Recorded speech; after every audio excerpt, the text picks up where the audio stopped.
Hello student, मैं वरुण अग्रवाल।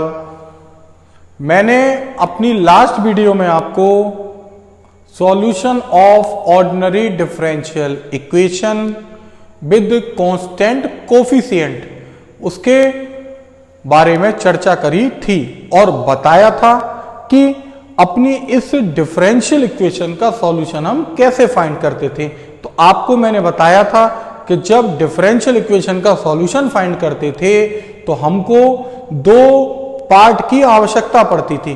पहला part जिसे हम कॉम्प्लीमेंट्री फंक्शन बोलते थे और सेकंड पार्ट जिसे हम पर्टिकुलर इंटीग्रल बोलते थे।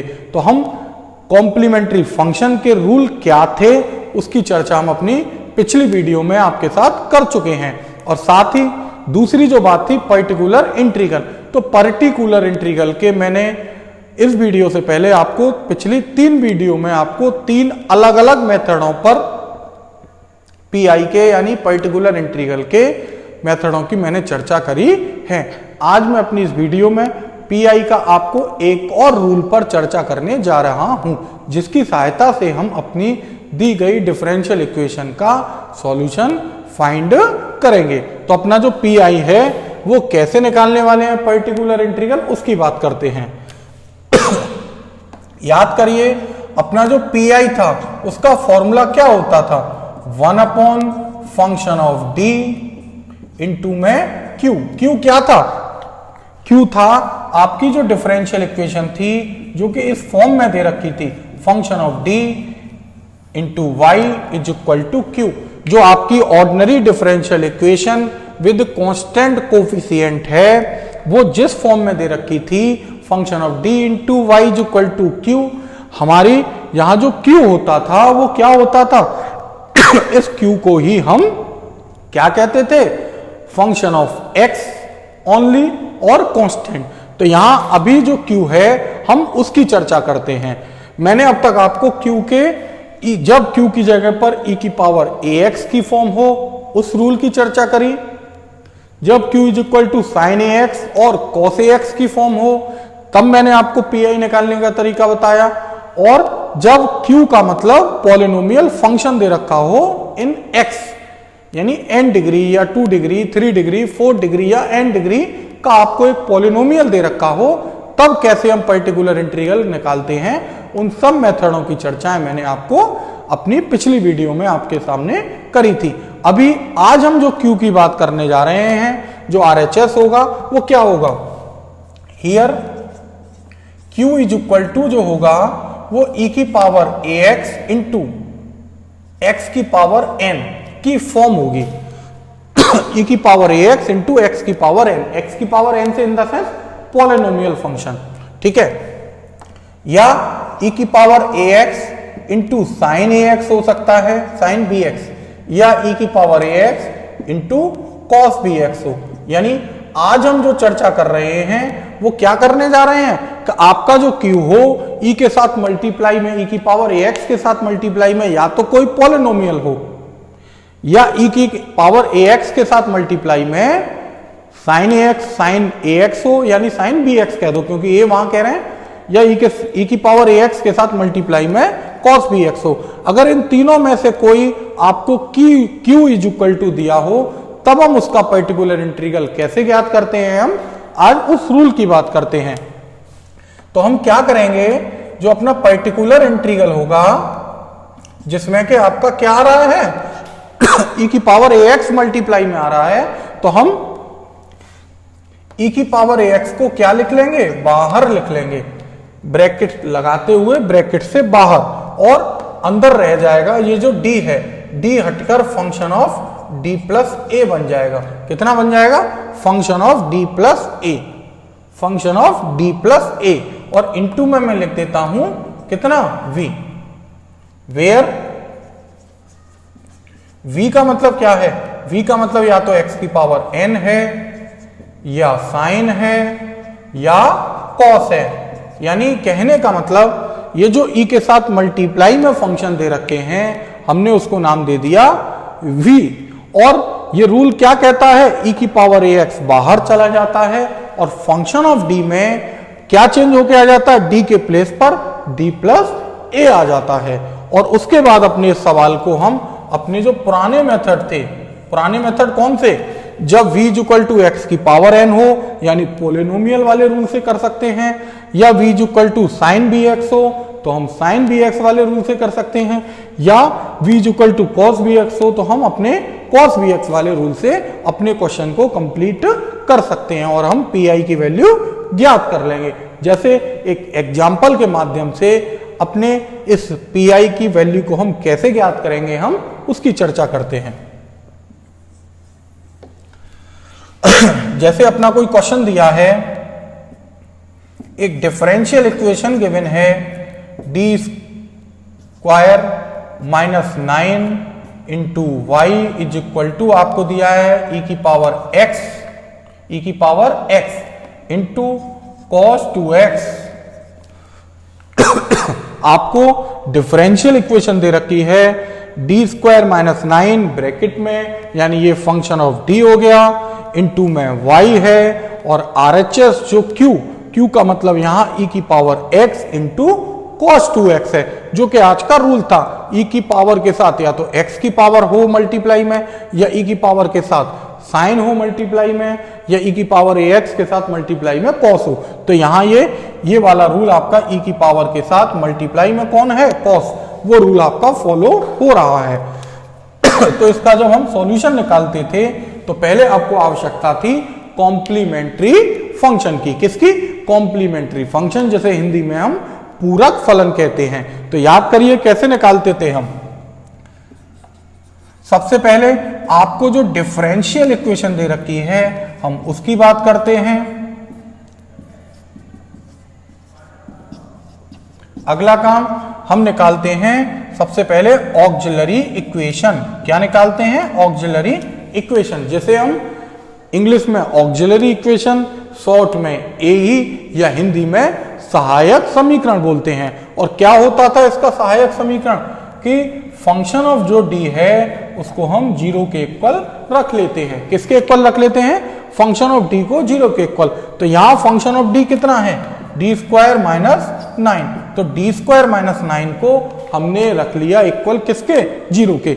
और D square minus 9 is equal to 0 को रखने के बाद हम इसके फैक्टर करेंगे, और फैक्टर करने के बाद हम यहां से d की वैल्यू निकालेंगे। यहां फैक्टर सिंपल आपको दिखाई दे रहे हैं, ए स्क्वायर माइनस बी स्क्वायर का फॉर्मूला आप आइडेंटिटी अप्लाई कर सकते हैं। a माइनस बी एक ब्रैकेट में और सेकंड ब्रैकेट में a प्लस बी आ जाएगा।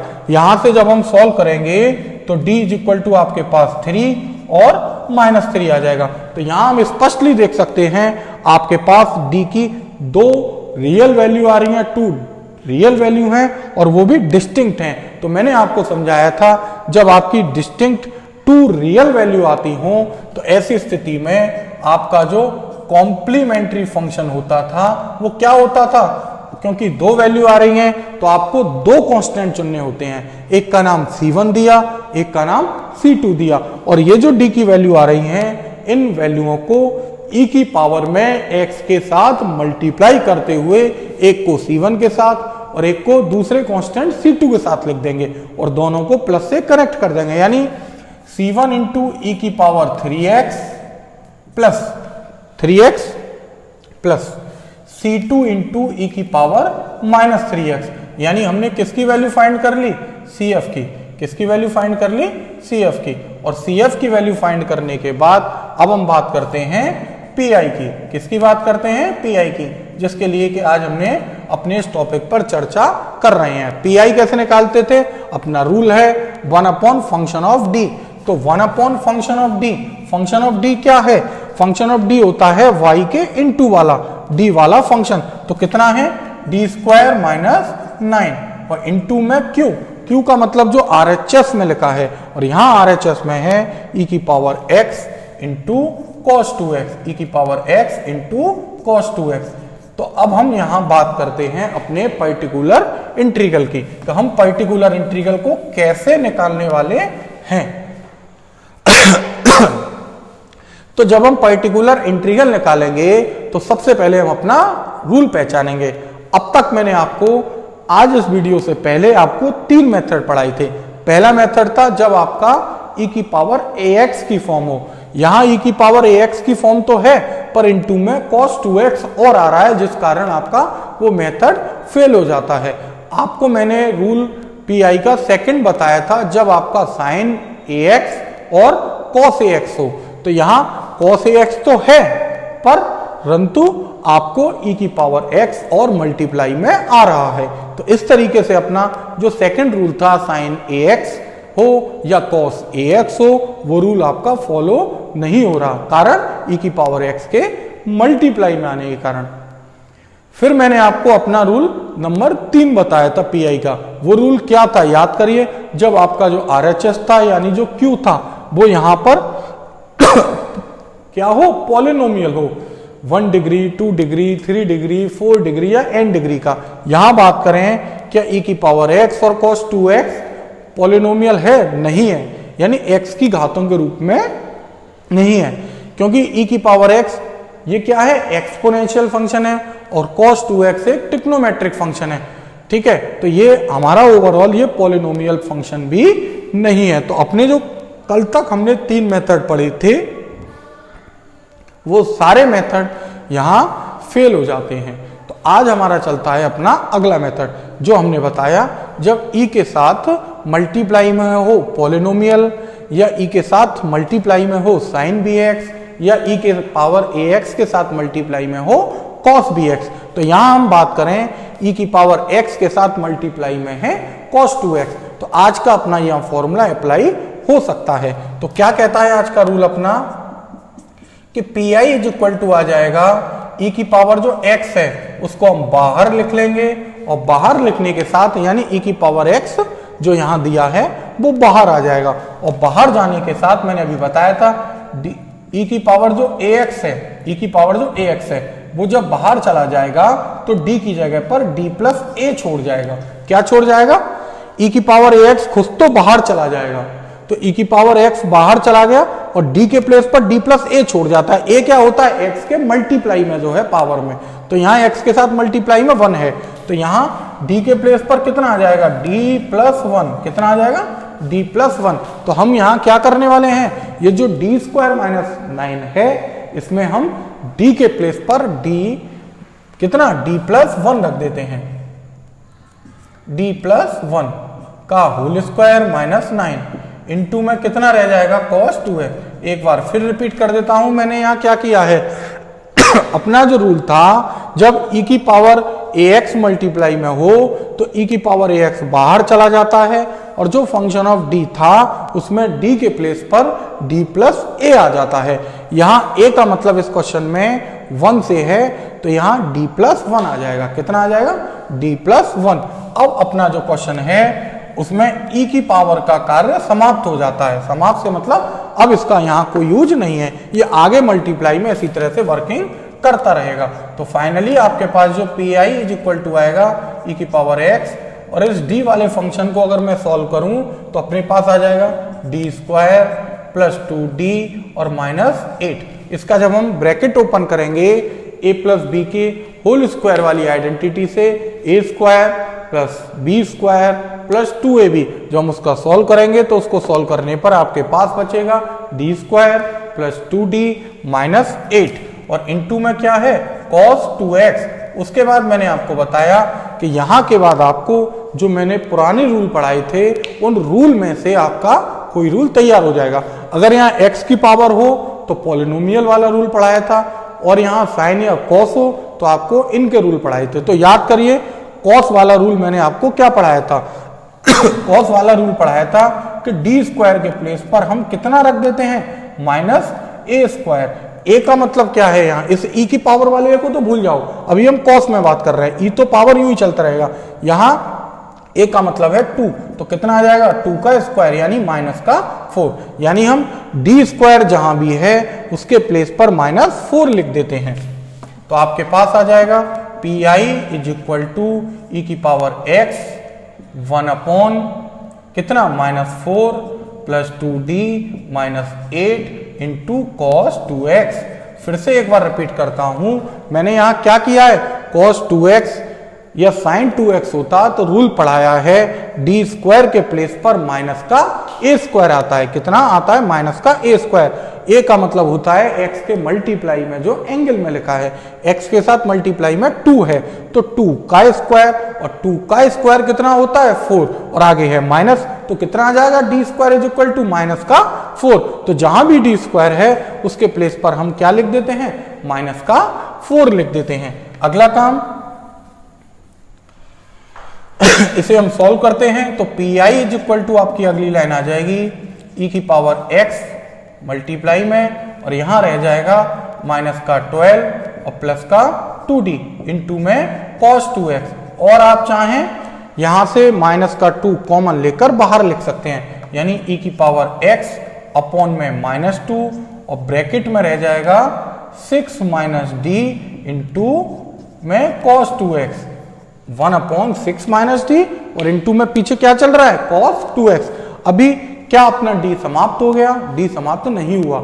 याद करिए जब cos या sin वाला रूल होता था तो मैंने आपको समझाया था कि जब हम d स्क्वायर बराबर माइनस ए स्क्वायर रखते हैं तो आपके पास दो तरीके के वहां क्वेश्चन बन सकते हैं।